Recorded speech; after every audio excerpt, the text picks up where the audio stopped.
हाय, आज हम सीखेंगे बेटा परिमेय और अपरिमेय संख्या में अंतर, है ना।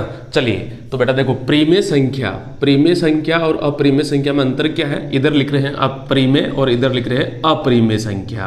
ध्यान देना बेटा, परिमेय में क्या है, वह संख्या जिसको हम p बटा क्यू के रूप में लिख सकते हैं तथा q is not equal to क्या रहता है बेटा, 0। कौन सी संख्या कहलाती है, परिमेय।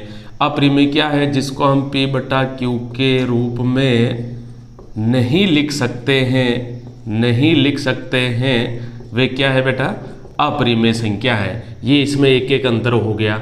दूसरे अंतर में ध्यान देना बेटा, परिमेय संख्या का जो दशमलव प्रसार होता है, किसका, परिमेय संख्या का दशमलव प्रसार क्या क्या होता है बेटा। परिमेय संख्या में दशमलव प्रसार होता है शांत दशमलव प्रसार। क्या होता है, शांत। दूसरा होता है बेटा अशांत आवर्ती दशमलव प्रसार।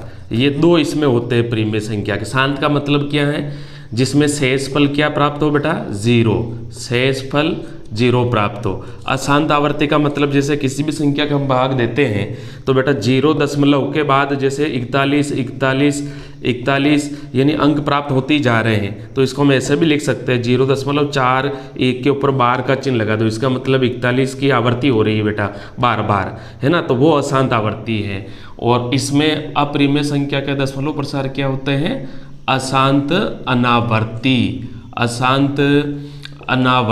अनावर्ती का मतलब क्या बेटा, जब भी हम किसी संख्या में भाग देते हैं तो दशमलव के बाद अंकों की पुनरावृत्ति नहीं होती है। अदरवाइज कोई भी अंक आपको ऐसे मिलता रहता है डॉट डॉट करके, अनंत तक चले जाओ पहले।